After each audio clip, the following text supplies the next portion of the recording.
Erik dalı gevrektir, erik dalı gevrektir. Basmaya gelmez, haydi basmaya gelmez.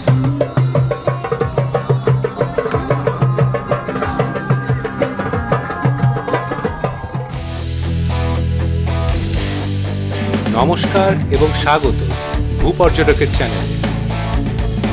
মনে অদম্য ইচ্ছে পৃথিবীর সব দেশে পা রাখার এবং একটু কাছ থেকে দেখা সেখানকার শহর, শহরতলি, গ্রাম, শিল্প, সংস্কৃতি, স্থাপত্য, স্থানীয় মানুষ ও তাদের দৈনন্দিন জীবন।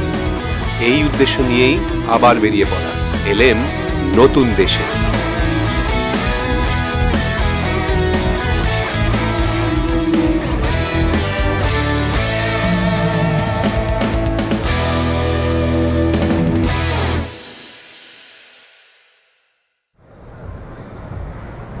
একদম নিজস্ব কায়দায় ওয়েলকাম জানাচ্ছে নতুন দেশ নর্থ ম্যাসেডোনিয়া।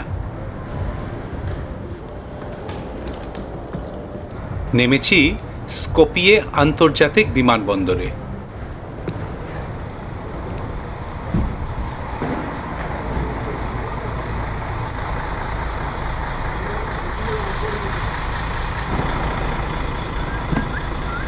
Small bag.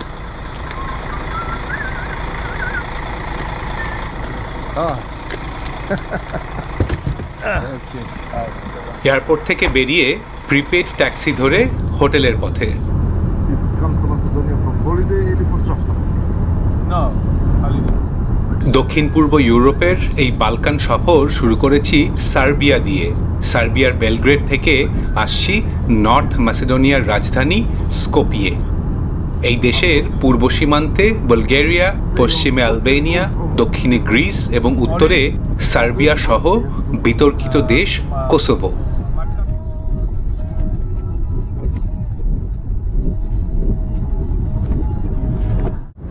ভূপর্যটকের তালিকায় ৪৪তম দেশ এই নর্থ ম্যাসেডোনিয়া। ঘুরে দেখব শহর স্কোপিয়ে, মাটকা ক্যানিয়ন আর লেক ওখরিদ।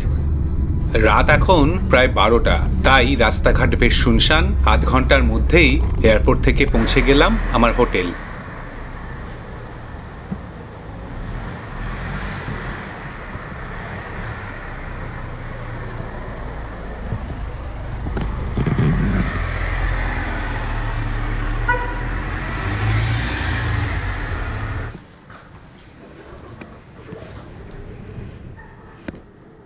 আর কথা না বাড়িয়ে বিছানায় মিলিয়ে যাওয়াই সমীচীন।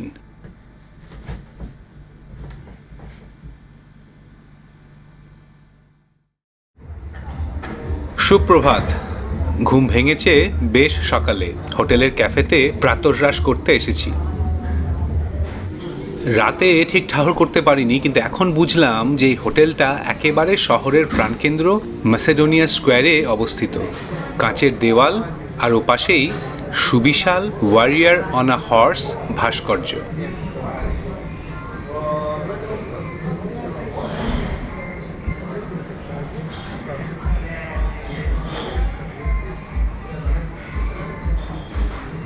ক্যাফের ভেতর পর্যটকদের ভিড় বাড়ছে আস্তে আস্তে, আর বাইরে শহরের নাগরিক জীবনের আড়মোড়া ভাঙা।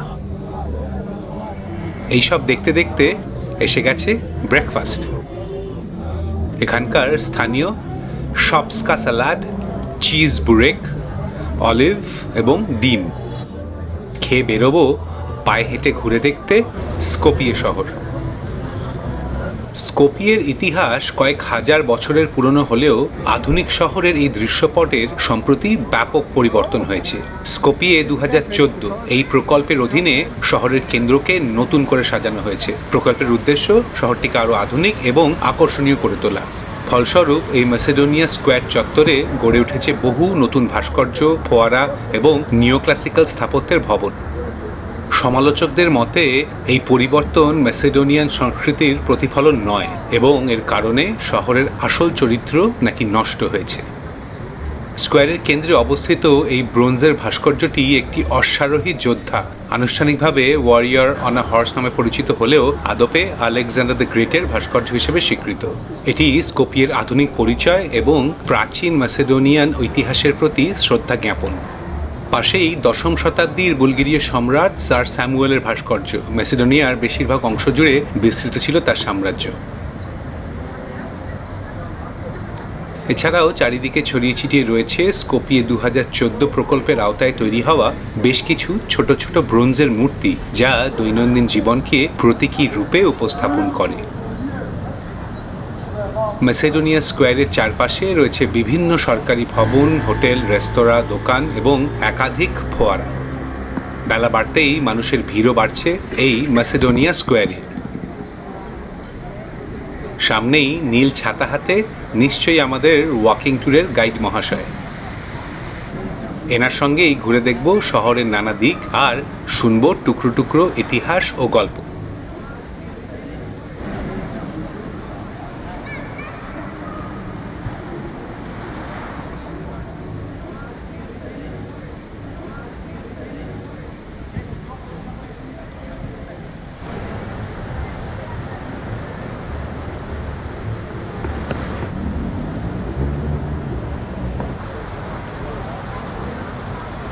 স্কোপিয়ের ব্যাপারে বলতে গিয়ে গাইডের মুখে প্রথমেই যার নামের উল্লেখ তিনি অ্যাগনেস গঞ্জা বনাজিউ। চেনা চেনা লাগছে নামটা? হ্যাঁ, আমাদের মাদার টেরেসা। তার জন্ম এই স্কোপিয়ে শহরে 1910 সালের 26শে অগস্ট। মেসিডোনিয়া স্কোয়ারের কাছেই মাদার টেরেসার জন্মস্থানের ফলক রয়েছে। ভারতে মিশনারি হিসেবে যাওয়ার আগে 18 বছর বয়স পর্যন্ত তিনি এখানেই বাস করেন। তার জন্ম ও বেড়ে ওঠার স্মৃতি এই শহরের সঙ্গে গভীরভাবে জড়িয়ে আছে। এই ফলকটি মাদারের প্রতি শ্রদ্ধা জ্ঞাপন এবং তার স্কোপিয়ের ঐতিহাসিক যোগসূত্রকে স্মরণ করিয়ে দেয়।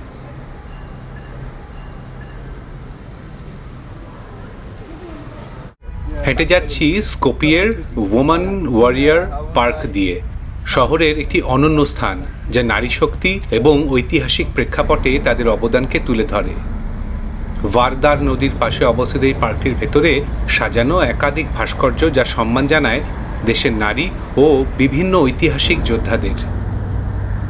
প্রথম ও দ্বিতীয় বিশ্বযুদ্ধ এবং অন্যান্য সশস্ত্র সংঘর্ষে মেসিডোনিয়ার স্বাধীনতা ও মুক্তির জন্য শহীদদের স্মরণার্থে monument of the fallen heroes for Macedonia. সামনে আত্মত্যাগের প্রতীক প্রমিথিয়াস।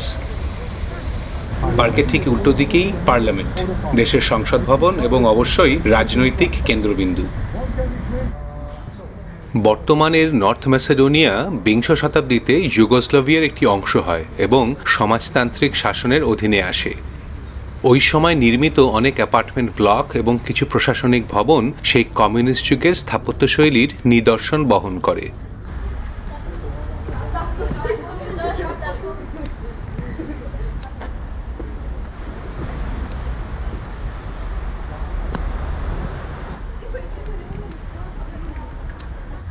প্রাচীন মেসিডোনিয়ান রাজা আলেকজান্ডার দ্য গ্রেট থেকে শুরু করে বিংশ শতাব্দীর যুগোস্লাভীয় অভিভাবক মার্শাল টিটো বিভিন্ন সাম্রাজ্যের হাত বদলে স্কোপিয়ের ইতিহাস কয়েক হাজার বছর পুরনো এবং তার স্থাপত্যে বিভিন্ন যুগের প্রভাব দেখা যায়। স্কোপিয়ের ইতিহাসের সবচেয়ে গুরুত্বপূর্ণ ঘটনা 1963 সালের ভূমিকম্প। ধ্বংস হয়ে যায় শহরের প্রায় 80%, প্রাণ হারান হাজারেরও বেশি মানুষ। স্কোপিয়ে ওল্ড রেল স্টেশনের ধ্বংসাবশেষ সেই ভূমিকম্পের স্মারক। বাইরে বিশাল ঘড়ির কাঁটা আটকে আছে সেই অভিশপ্ত 5টা 17 মিনিটে। ভূমিকম্পের সেই ভয়াবহ ও মর্মান্তিক মুহূর্তের স্মারক হিসেবে ঘড়িটি ইচ্ছাকৃতভাবে স্থির রাখা হয়েছে। এটি শহরের রেসিলিয়েন্স এবং পুনর্গঠনের প্রতিশ্রুতির প্রতীক।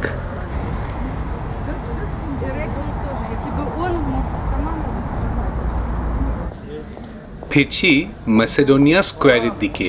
পথে নির্মীয়মান চার্চ, রোমান সম্রাট কনস্ট্যান্টাইন দ্য গ্রেট এবং তার মা হেলেনার নামে উৎসর্গীকৃত।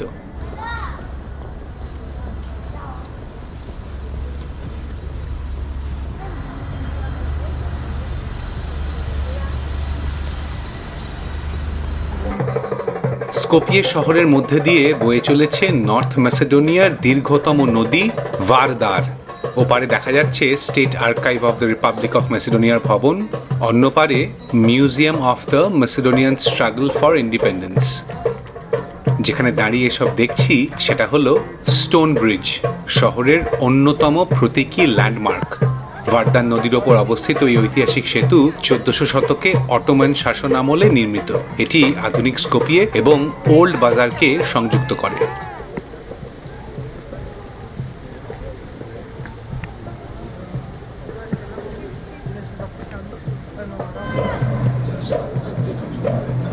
ছোট্ট একটা লাঞ্চ স্টপ দিয়ে বেরোতেই খেয়াল হলো দুপুর গড়িয়ে বিকেল হয়ে গেছে। এবারে যাব ওল্ড বাজারের দিকে। প্রাচীনকালে এই দেশ ছিল আলেকজান্ডার দ্য গ্রেটের মেসেডোনিয়ান সাম্রাজ্যের অংশ। তারপর রোমান, বাইজেন্টাইন, বুলগেরিয়ান পেরিয়ে প্রায় 5 শতাব্দী ধরে অটোমান সাম্রাজ্যের অধীনে। 1912 সালে বালকান যুদ্ধের সময় এই অঞ্চলটি সার্বিয়ার অধীনে আসে। 45-এ যুগোস্লাভিয়ার একটি প্রজাতন্ত্র হিসেবে গঠিত হয় এবং নাম হয় সোশ্যালিস্ট রিপাবলিক অফ ম্যাসেডোনিয়া। 1991 সালে শান্তিপূর্ণভাবে যুগোস্লাভিয়া থেকে বিচ্ছিন্ন হয়ে স্বাধীনতা ঘোষণা করে। তবে গ্রিসের সাথে নাম সংক্রান্ত একটি দীর্ঘ বিবাদ শুরু হয়। কে বলে হোয়াটস ইন আ নেম? এই নাম নিয়েই গ্রিসের সাথে 3 দশক ধরে চলে রাজনৈতিক ও কূটনৈতিক বিবাদ। আসলে গ্রিসের উত্তরের একটি প্রদেশও ম্যাসেডোনিয়া নামে পরিচিত, যা প্রাচীন ম্যাসেডোনিয়ান সাম্রাজ্যের ঐতিহাসিক কেন্দ্র ছিল। গ্রিসের অভিযোগ, ম্যাসেডোনিয়া নামটি ব্যবহার করে এরা প্রাচীন ম্যাসেডোনিয়ান সংস্কৃতির উত্তরাধিকার দাবি করছেন এবং এটি গ্রিসের সার্বভৌমত্বের প্রতি একটি হুমকি। তাই বহুদিন গ্রিস এই দেশকে স্বীকৃতি দেয়নি এবং নেটো ও ইউরোপিয়ান ইউনিয়নে ঢুকতে বাধা প্রদান করে। অবশেষে 2018 সালে প্রেসপা চুক্তি দ্বারা ম্যাসেডোনিয়ার সামনে একটি নর্থ বসিয়ে এর মীমাংসা হয়।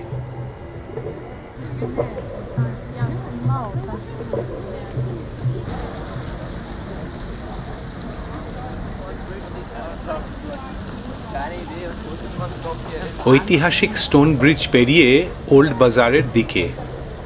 পথে বিভিন্ন স্ট্যাচু, ফোয়ারা ও ছোট ছোট স্কোয়ার।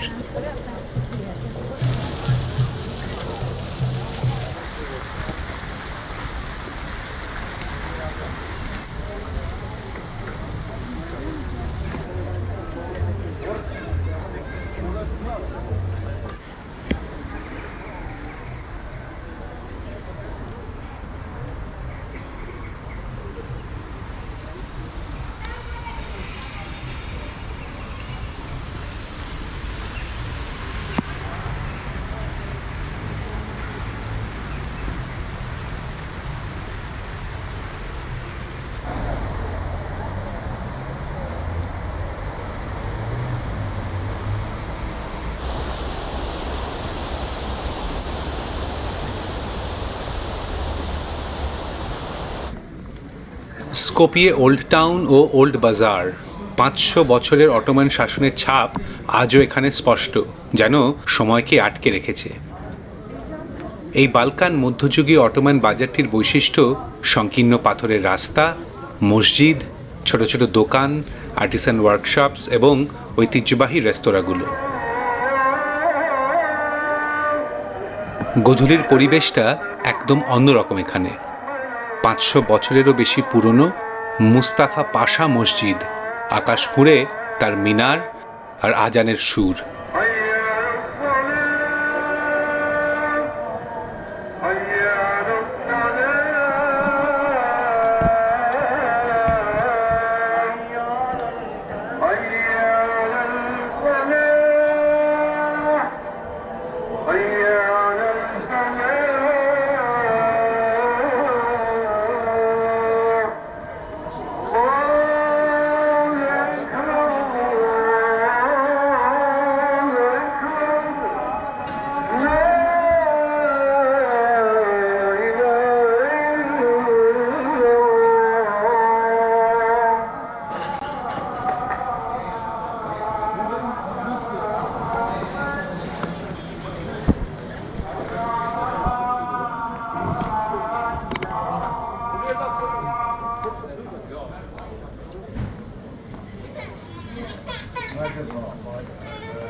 গয়নার দোকানে রূপোর অলংকারের ঝলমলে আলো, বাতাসে ভাসছে টার্কিশ কফির চনমনে নির্যাস আর বাকলাভার মিষ্টি গন্ধ।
সন্ধে হয়ে গেছে।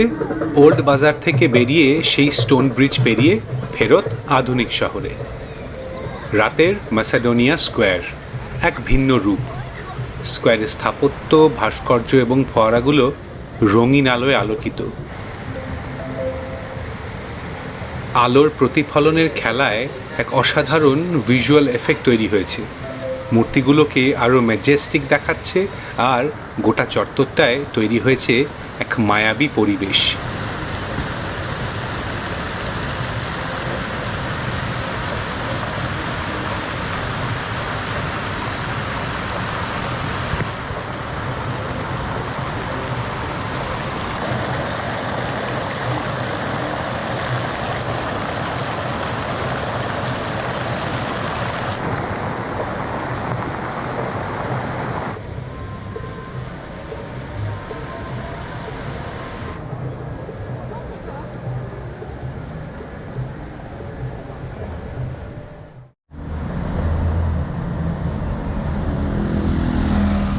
লন্ডনের কায়দায় দোতলা লাল বাস চড়ে যাচ্ছি ডিনারে।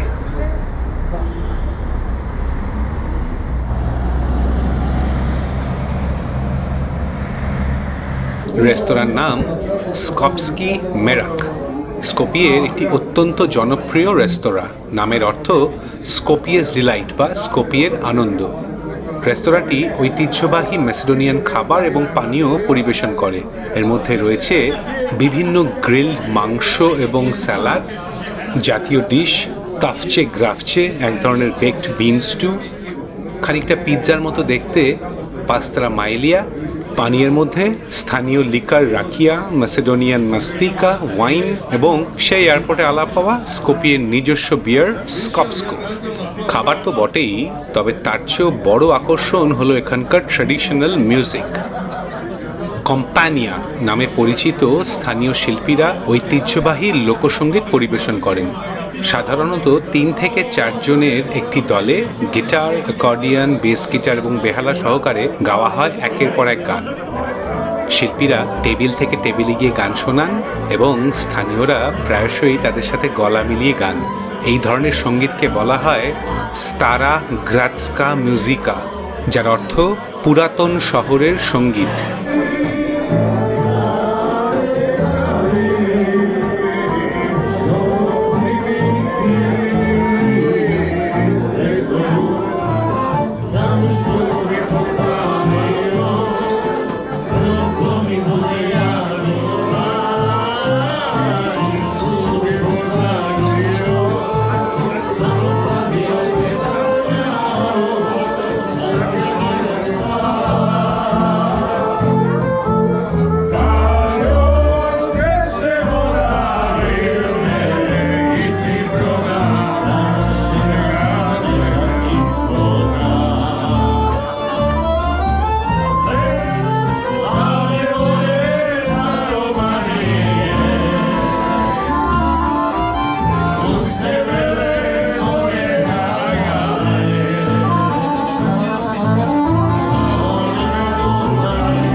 এই অসাধারণ পরিবেশটি স্থানীয় সংস্কৃতির একটি অবিচ্ছেদ্য অংশ।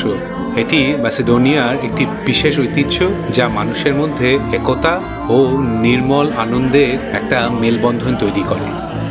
রেস্টুরেন্টের নামের সার্থকতা এবার বুঝতে পারছি, স্কোপিয়েজ ডিলাইট।